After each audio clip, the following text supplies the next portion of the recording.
ये लो, जरा जरा सा टूथपेस्ट लगाया करो। इतना महंगा टूथपेस्ट आता है और तुम लोग जब देखो खर्चे बढ़ाने में लगी रहती हो। अरे लाजवंती, क्यों बच्चियों को परेशान कर रही हो? एक टूथपेस्ट ही तो मांग रही है। ये लो, तुम सब गरम गरम जलेबी खाओ। हलवाई बना रहा था तो तुम सबके लिए ले आया। लो। क्यों फालतू में बेकार के खर्च करते रहते हो? वैसे भी दिन भर ये तीनों कितना कुछ खाती रहती हैं। दादी, जलेबी तो हमने बहुत दिनों बाद खाई है। हाँ दादी, बहुत दिनों बाद खाई है। दादी, आप भी खाओ ना जलेबी, बहुत स्वाद है। देखा, हमारी तीनों पोतियां तुम्हें कितना प्यार करती हैं। तुम्हें खिलाए बिना खुद नहीं खाएंगी। अपने मम्मी पापा से पहले तुम्हें याद करती हैं। अच्छा, तो लाओ जरा जलेबी का कटोरा इधर दो। पूजा जलेबी का कटोरा अपनी दादी के हाथ में दे देती है। अब मैं तुम सब में बांटकर खुद खाऊंगी जलेबी, ठीक है? एक जलेबी में से 3 टुकड़े हो सकते हैं। फिर तुम पूरी पूरी जलेबी खाकर क्या करोगी? पता भी है मीठा खाने से दांत खराब होते हैं। तीनों पोतियां पछता रही थी क्योंकि उन्होंने तो अपनी दादी को जलेबी खाने के लिए कहा था। अब उनकी दादी तो कंजूस महामक्खी चूस थी। एक जलेबी के 3 टुकड़े करके एक एक टुकड़ा तीनों को पकड़ा दिया और बाकी की जलेबी उन्होंने अपनी बहू को दे दी। बहू, ये बाकी की बची जलेबियां फ्रिज में रख दो, नहीं तो रोजाना मंगाने के चक्कर में फालतू के पैसे लगेंगे। पता नहीं लाजवंती, तुम इतनी कंजूसी क्यों करती हो? कितने मन से बच्चियां जलेबी खा रही थीं, तुमने वो भी छीन ली। अक्सर ऐसा ही होता था। लाजवंती कंजूसी करने में कोई कसर नहीं छोड़ती थी। मानती, तीनों की स्कूल की फीस तुम रख लो, कल स्कूल में दे आना। बाकी तुम मुझे बोल रहे थे कि पिंकी और शीतल के मोजे खराब हो गए, तो ये पैसे भी रख लो, उनके लिए मोजे खरीद लाना, ठीक है? अरे मोहन बेटा, मोजे तो रोज खराब ही होते रहते हैं, उनका इलास्टिक ढीला हो जाता है। कोई जरूरत नहीं है बहू नए मोजे खरीदने की। तुम मोजे मुझे दो, मैं उनके ऊपर सिलाई लगा दूंगी, वो कस जाएंगे। अभी से सूंघ सूंघ कर खर्चे करना शुरू कर दो। पढ़ाई लिखाई में ज्यादा पैसे मत लगाओ। आगे एक एक करके इनकी शादी करोगे तो तीनों को निपटाने में कितना पैसा पानी की तरह बहेगा, तब पता चलेगा। मेरा तो समझाना फर्ज है। मालती जानती थी कि उसकी सास की आदत कंजूसी करने की है, इसलिए वो चुप हो जाती है और अपनी सास से कुछ नहीं कहती। समय बीता और लाजवंती की तीनों पोतियां बड़ी हो गईं। मोहन की तबीयत थोड़ी खराब रहती थी, इसलिए वो बहुत समय से कोई काम नहीं कर रहा था। तीनों बेटियां ही कमा कर घर को चला रही थी, पर उम्र के आखिरी पड़ाव पर भी लाजवंती की कंजूसी नहीं छूटी थी। दादाजी, यह लीजिए आपका चश्मा, मैं चश्मे वाले की दुकान से बनवा लाई हूँ। अरे अभी तो तूने नया चश्मा इन्हें बनवा कर दिया था, अब क्यों बनवा लाई? तभी एक डिलीवरी बॉय आ जाता है जिसके हाथ में एक पार्सल था। मैम, आपका पार्सल था। अरे भैया, हमारे यहाँ से किसी ने कुछ नहीं मंगवाया, बगल वाले घर में पूछ लो। दादी, पार्सल हमारा ही है, मैंने मंगवाया है। तूने क्या मंगवा लिया? जब देखो फालतू खर्चे करती रहती है। तुम तीनों से तो मैं बड़ी दुखी आ गई हूँ। दादी, वो बहुत समय से मिक्सी खराब थी और माँ को हाथ से ही चटनी और मसाले पीसने पड़ रहे थे, इसलिए मैंने सोचा कि एक मिक्सर ग्राइंडर ऑर्डर कर देती हूँ। वो सेल चल रही थी ना, इसलिए सस्ते में मिल गया। जब देखो पैसे उजाड़ने में लगी रहती है। अरे तेरी माँ के हाथ इतनी जल्दी थकने लग गए, हम तो पता नहीं कितने कितने मसाले ओखली में कूट लेते थे। ये जब से मिक्सी आई है, हाथों से काम करना आजकल की बहुओं ने छोड़ ही दिया है। ठीक है, तुम्हारे जो जी में आए वो करो। पिंकी बेटा, तुम्हें पता तो है तुम्हारी दादी का स्वभाव कैसा है, फिर भी तुमने ये क्यों मंगा दी? माँ, मैंने अकेली ने पैसे नहीं दिए, पूजा दीदी और शीतल ने भी पैसे मिलाए हैं। पूजा बिटिया, इस चश्मे का फ्रेम तो बहुत अच्छा है, मेरी आंखों पर बिल्कुल फिट आ गया। दादाजी, मैंने चश्मे वाले को बोल दिया था कि आपका पहले वाला फ्रेम बार बार गिर जाता था, इसलिए उसने इस बार थोड़ा टाइट किया है। चलो अच्छा है, वरना तुम्हारी दादी कहती कि मुझ बूढ़े पर फालतू का खर्चा कर दिया। हंसते हंसते अचानक दादाजी की तबीयत खराब हो जाती है और उनके सीने में दर्द होने लगता है। तीनों पोतियां अपने दादाजी को उठाने लगती हैं। लाजवंती और मालती भी घबरा जाती हैं। मोहन की तबीयत पहले से ही ठीक नहीं थी, वो बहुत मुश्किल से उठकर आता है। क्या हुआ दादाजी? कुछ बोलो दादाजी। दादाजी, अभी तो भले चंगे हंस रहे थे, क्या हो गया? अरे अरे, कुछ बोलते क्यों नहीं? मेरा तो मन घबरा रहा है, कुछ तो बोलो। सुनो जी, डॉक्टर को फोन करो जल्दी से। हाँ करता हूँ। पापा, डॉक्टर को फोन मिलाने में टाइम लग जाएगा, हम दादाजी को जल्दी ही हॉस्पिटल ले चलते हैं। मैं एम्बुलेंस को फोन करती हूँ। पूजा एम्बुलेंस को फोन करती है। कुछ ही देर में एम्बुलेंस आ जाती है और सब लोग दादाजी को लेकर हॉस्पिटल पहुँचते हैं। दादाजी को हार्ट अटैक आया था। देखिए, रामलाल जी को हार्ट अटैक आया है, इनके हार्ट में स्टंट डालने होंगे। अब आप रिसेप्शन का बिल भर दीजिए, तब तक मैं ऑपरेशन की तैयारी करता हूँ। डॉक्टर, मेरे दादाजी ठीक तो हो जाएंगे ना? हम अपने दादाजी के बिना नहीं रह सकते। डॉक्टर, उनके बिना हमारा घर कुछ भी नहीं है। हमारे लिए हमारे दादा दादी बहुत कीमती है। डॉक्टर से बात करते करते तीनों बेटियां फूट फूट कर रोने लगती हैं। लाजवंती ये सब देख रही थी। तीनों पोतियां मिलकर हॉस्पिटल का बिल भरती हैं और अपने दादाजी की खूब देखभाल करती हैं। कुछ दिन बाद दादाजी की तबीयत ठीक हो जाती है और दादाजी को छुट्टी मिल जाती है। जिन पोतियों को मैंने हमेशा कंजूसी से सब कुछ करने दिया, हमेशा खाने पीने के लिए, पढ़ने लिखने के लिए रोका टोका और भी न जाने क्या क्या, पर आज हमारे घर की रक्षक और हमारे घर का गर्व ये तीनों पोतियां ही हैं जी। मुझे अपनी तीनों पोतियों पर गर्व है। पता नहीं इन्हें मेरे जैसी कंजूस दादी क्यों मिल गई। दादी, ऐसा मत बोलो, नहीं तो हम रो देंगे। आप तो हमारी जान हो दादी। हाँ दादी, ऐसा मत बोलो, आप हमारी सबसे अच्छी दादी हो, दुनिया में सबसे अच्छी दादी। हाँ दादी, आप हमारी बहुत प्यारी दादी हो। इतना कहकर तीनों पोतियां अपनी प्यारी दादी के गले लग जाती हैं।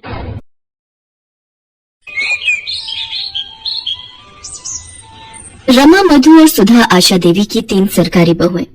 रमा पेशे से सरकारी वकील थी, मधु एक यूनिवर्सिटी में प्रोफेसर थी और छोटी बहू सुधा एक सरकारी बैंक में नौकरी करती थी। तीनों बहुएं नौकरी वाली थीं, इसलिए तीनों ही पूरा दिन व्यस्त रहती थीं। इसी वजह से रोजाना किसी न किसी बात पर तीनों बहुओं में लड़ाई हो ही जाती थी, खासकर तब जब होता था इतवार यानी कि संडे। क्या बात है आशा जी, आज सुबह सुबह सब्जी मंडी होकर आ रही हो? आज इतवार है ना, बहू बेटे देर से सोकर उठेंगे, सोचा घर पर क्या करूं, मंडी ही हो आती हो। अच्छा, आज तो तीनों बहुओं की छुट्टी होगी, चलो बढ़िया है, तीनों बहुएं सरकारी नौकरी वाली हैं। वैसे तीनों ही काम वाली हैं तो आपस में बर्तन खड़क ही जाते होंगे। अरे नहीं, मेरी तीनों बहुओं में बहुत प्रेम है, उनमें कभी कोई लड़ाई नहीं होती। अभी तक तो सब उठकर अपना अपना काम निपटा चुकी होंगी। अपनी वकालत घर में मत झाड़ो भाभी, मैं भी बड़े स्कूल में प्रोफेसर हूँ, मुझे भी गणित आती है। आलू के पराठे में प्याज नहीं डालेंगे, सिर्फ आलू पराठा ही बनेगा। अच्छा, मैं भी देखती हूँ कि तुम आलू के मसाले में प्याज कैसे नहीं मिलाती हो। तुम अकेली आलू का पराठा खाने वाली नहीं हो, हम सब हैं। अरे तो किसने मना किया, 6 आलू हैं, 2 तीनों के हो गए, ये 2 मेरे, ये 2 मेरे। ओहो, बहुत बढ़िया, खुद दोनों ने बढ़िया बढ़िया आलू रख लिए और मुझे ये गले हुए खराब दे दिए। बड़ी चालाक हो आप दोनों तो। अरे मैं भी बैंक में नौकरी करती हूँ, सारा हिसाब किताब मुझे भी पता है। ये आधा आलू खराब है, ये मैं क्यों रखूं? मैं अपना आलू नहीं दूंगी। मैं भी क्यों दूं? इतनी मुश्किल से संडे आता है, आलू पराठे खाने का ये मौका मैं क्यों छोड़ दूं? आलू तो मैं लेकर ही रहूंगी, देखती हूँ कौन मुझे रोकता है। हे भगवान, मैं मोहल्ले में कहती फिरती हूँ मेरी तीनों बहुएं गौ हैं, मुंह में जबान नहीं है, तीनों में प्रेम है, पर यहाँ तो एक आलू के लिए महाभारत छिड़ी हुई है। इतनी बड़ी सरकारी नौकरी करने वाली हो तुम, पर लड़ाई बिल्कुल बच्चों की तरह लड़ती हो। थैले में आलू रखे हैं, उबाल लो जितनी मर्जी। पता नहीं मेरे इस दुनिया से जाने के बाद। आशा के इतना कहते ही तीनों बहुएं उसके मुंह पर हाथ रख देती हैं।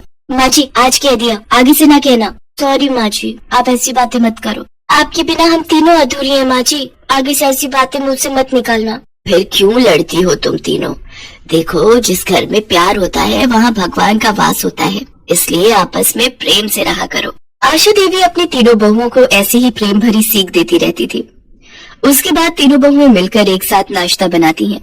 रोजाना की तरह वही खट्टी मीठी नोकझोंक के बीच आशा देवी की बदौलत तीनों बहुओं में आपसी प्यार बना हुआ था। आशा देवी की ननद मनोरमा कुछ दिनों के लिए रहने आ जाती है। मनोरमा स्वभाव से चुगलखोर और झगड़ालू है, पर क्या करे, है तो आशा देवी की ननद ही ना। आशा भाभी, कहाँ हो? मैं तो कब की बात होकर बैठी हूँ, तुम्हारी बहुएं कहाँ हैं?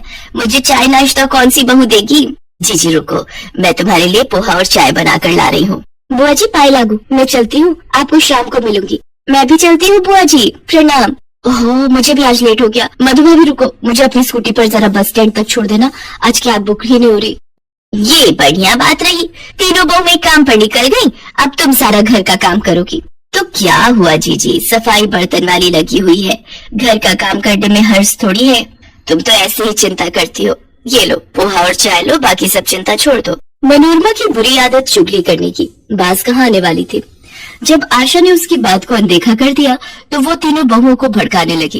अरे रमा बहू, क्या कर रही हो? अंदर आ जाऊं? हाँ बुआ जी, ये भी कोई पूछने की बात है, आपका अपना घर है, कहीं भी आओ जाओ। अच्छा, अलमारी में कपड़े लगा रही हो? सचमुच कितना थक जाती हो। नहीं, ऐसी कोई बात नहीं है बुआ जी। वो कल मधु ने मशीन लगाई थी तो कपड़े धोकर रख दिए थे, वही तय लगा रही हूँ। अच्छा, तभी मधु का मुंह बना हुआ था। बोल रही थी सारा दिन अकेले काम में लगी रहती हूँ। वो प्रोफेसर है ना तो जल्दी घर आ जाती है, इसलिए वो ज्यादा काम करती है। अच्छा, ऐसा कहा? पर ऐसी तो कोई बात नहीं है। मैं और सुधा हम दोनों भी तो इतना काम कर लेती हैं। मधु फालतू की बातें कर रही है। रमा को भड़काने के बाद मनोरमा ने मधु और सुधा को भी झूठ मूठ की पट्टी पढ़ा दी। क्या रमा भाभी और सुधा ने ऐसा कहा? उनसे ज्यादा घर खर्च में पैसे मैं लगाती हूँ। उन दोनों की इतनी हिम्मत ये कहने की कि वो मेरे से ज्यादा घर खर्च करती हैं। आपको पता है बुआ जी, कितनी बार रमा भाभी और सुधा के जन्मदिन एनिवर्सरी पर मैंने महंगे महंगे तोहफे लाकर दिए हैं। अच्छा हुआ बुआ जी आपने मुझे बता दिया, ये दोनों मेरे बारे में क्या सोचती हैं। मनोरमा तीनों बहुओं में फूट डाल चुकी थी। तीनों बहुओं के व्यवहार में फर्क साफ दिखाई दे रहा था। ये तीनों को क्या हो गया है? आज इतवार के दिन घर में इतनी शांति कैसे बनी हुई है? रमा बहू क्या हुआ? आज रसोई में कुछ स्पेशल नाश्ता नहीं बनाना क्या? मुझे नहीं पता माँ जी, मैंने अपने और सुधीर के लिए छोले भटूरे मंगवाए थे, हमने वही नाश्ता कर लिया है। रमा भाभी बहुत ज्यादा इतराने की जरूरत नहीं है, हमने भी स्पेशल अमृतसरी कुलचे मंगवा कर खा लिए हैं। हमारा भी आज संडे है, सुनील और मैं मूवी देखने भी जा रहे हैं। मैंने भी जलेबी समोसे खाए हैं, खुद कमाती हूँ, किसी का दिया नहीं खा रही। मैंने और रवि ने हैवी नाश्ता किया बढ़िया, कितने दिनों बाद। ये हो क्या रहा है इस घर में? एक दूसरे से सीधे मुंह बात करने को तीनों तैयार ही नहीं है। जरूर कुछ गड़बड़ है, नहीं तो ये तीनों मेरे से इस तरह बात नहीं करती। और ये मनोरमा जी कहाँ गई है? बड़ी देर से दिखाई नहीं दे रही, लगता है कमरे में होगी। उनकी चाय वहीं दे आती हूँ। अरे मैंने भाभी की तीनों बहुओं में ऐसी फूट डाली है, ऐसी फूट डाली है कि पूछो मत। बड़ा इतरा रही थी तीनों बहुओं को लेकर। ओह, इसका मतलब ननद जी ने मेरे घर में आग लगाई है। इनका पर्दाफाश मैं ही करूंगी। मनोरमा की आदत थी फोन पर हर बात अपनी बेटी को बताने की। आशा देवी ने एक दिन अपने मोबाइल का ऑडियो रिकॉर्डर ऑन करके मनोरमा के कमरे में रख दिया और जानबूझकर मनोरमा से बातों बातों में बात करने लगी। भाभी तुम मुझे पहले कहती तो मैं बहुत पहले ही ये काम कर देती। अब तुम अपना दुख मुझसे कह रही हो कि तुम अपनी तीनों बहुओं से तंग आ चुकी हो, उनकी सेवा करके तुम थक जाती हो।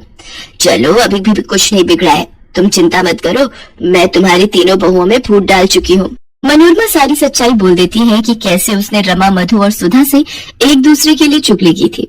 आशा तो यही चाहती थी कि सच्चाई सामने आए और वो मौका देखकर अपनी तीनों बहुओं के सामने अपनी ननद मनोरमा की सच्चाई सुना देती है, जिसे सुनकर तीनों बहुओं की आंखों में आंसू आ जाते हैं और वो एक दूसरे की तरफ देखने लगती है। मनोरमा शर्म से लज्जित हो जाती है और वापस अपने घर चली जाती है। मुझे अपनी तीनों बहुओं पर नाज है, तुमने किसी के भड़काने पर अपने ही घर में फूट डाल दी। मैं तो दुनिया से कहती हूँ मेरी तीनों बहुएं बहुत समझदार हैं, उनमें आपस में एकता है। कभी भी किसी के भड़काने में मत आना, नहीं तो घर को टूटते देर नहीं लगती। हमें माफ कर दीजिए माँ जी, आज के बाद हम ये गलती दोबारा कभी नहीं करेंगे। तीनों बहुओं में फिर से एकता हो जाती है और आशा देवी का परिवार टूटने से बच जाता है।